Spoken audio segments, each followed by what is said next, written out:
Zhu Feng is a fascinating filmmaker because he started as a screenwriter, mostly focusing on martial arts stuff.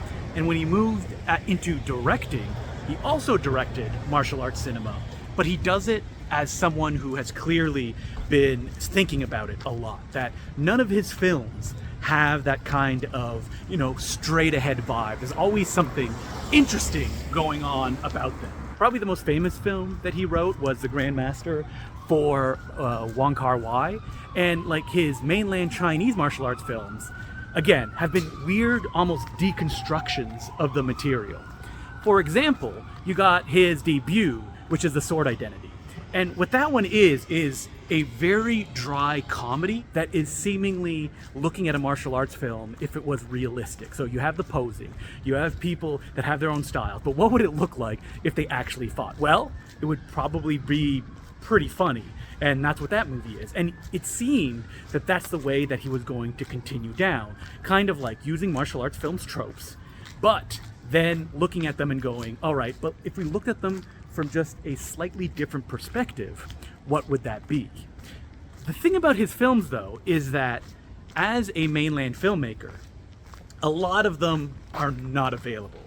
As in that, like, maybe they played a film festival or two, and then they just sat on a shelf. Now, Chinese censors will never say that they're the issue of why they're not being released, but it's kind of wild how many movies that he has that are just completely not available to the public. Yet, he continues making movies. I'm not sure why that is.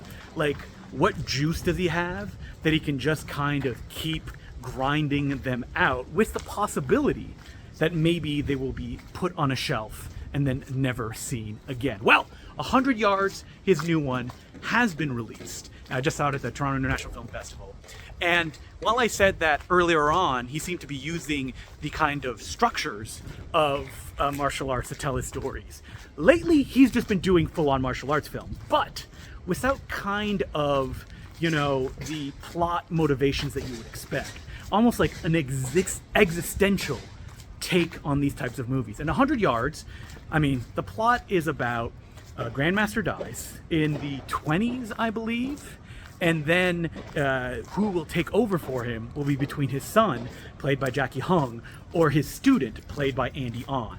And things get complicated with like secret moves that are, being taught or not, and being viewed as a martial artist. Can you move beyond the world of a martial artist? I'm having a lot of trouble keeping myself on screen here. As you can see, is the camera moving around just like it does in 100 Yards. The cool thing about 100 Yards is that, like, martial arts fight sequences, and there's a lot in this movie, they're pretty short, but the camera moves like no other martial arts films, picking angles, kind of like moving to the side, pulling back in ways that are seemingly trying to find different ways to tell these kind of fight stories. And none of them are really about, well, there's a few instances of like, oh, I'm fighting to survive, or I'm fighting for revenge. There's always like a more complicated thing going on, which I feel maybe some people will bounce off of, especially a movie like this that, I'm gonna be honest, sometimes it feels like there's information missing about relationships and things like that, or you have to pay a lot of attention and infer a lot to kind of get what's going on. But the fight scenes, I gotta say, they're amazingly choreographed. The director has a kind of obsession with like weird weapons, and not like flying guillotines or anything, but like in this one, it's sticks that have a loop at the end, and you just see all the utilizations of that. Or like, what does it mean fighting with a long sword versus a short sword? And the sound effects in these sequences are absolutely wild.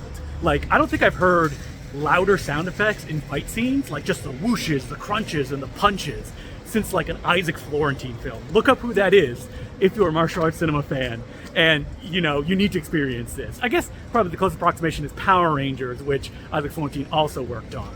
But anyway, this film, while it may be like a little bit emotionally opaque, I think it has great performances. It looks fantastic. The camera's always moving in interesting ways, and there's kind of like an interesting metatextual level to it all. Because the star of the film, Jackie Hung, he's kind of like the son that wants to take over, even though his father wants him to just do something else, be a banker.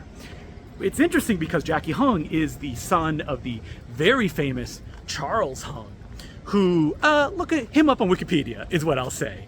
And so this kind of taking over doing your father's business gets a different, interesting wrinkle when there's that real life kind of connection. The same thing with Andy On, who is the student who's taking over for the master. Andy On in the early 2000s, he was kind of heralded as the next big thing. And he never really broke through. He starred in stuff like Black Mass 2. So there's that added, again, a metatextual layer. The idea that, oh, wow, he's supposed to, take over this mantle, but he's having difficulty in the way that he's approaching it. So I don't know if it was done purposefully, of like the director was thinking of that while he was making this, or what you can read into it, but clearly you don't need to read too much into it because it passes censors and it can be playing. Is it playing in its complete form? I don't know, but it's there. There's a lot to chew on. I don't know how this will be kind of something that action fans will receive or not, because it does have that kind of like emotional distance to what's happening on screen, and that sometimes you have to kind of take a step back and go, all right, what are the stakes in this fight? What are they trying to do? And the film doesn't always convey that information as clear as you would expect. And maybe that's intent, maybe that's just its final form. I'm not 100% sure, but it features a climax that's like 15 minutes long, where a character just takes on fighter after fighter, each of them with a different weapon or a different style, and they just get taken down very quickly, but in increasingly fun ways. This is a film that, like, its catharsis is one made up of time, and I think that people may be a little bit puzzled by that, but it left me thinking as I left the theater, and to this day, the next day that I'm recording it. So, 100 Yards, I had a blast with it. I wonder, like, if this was the early 2000s, a company like Sony would probably pick it up, but at this point in time, I wonder if, like, Wellgo is going to be the one that'll be distributing 100 Yards, and they're the ones that's going to be handling kind of like, oh, this is, a martial arts film. Maybe they'll retitle it like Young Ip Man, 100 Yards or something like that. But I love that there's a director making these kind of like arty, slightly pretentious, still funny and beautiful, and packed with martial arts cinema coming out of mainland China. When it comes out, I would recommend checking out 100 Yards.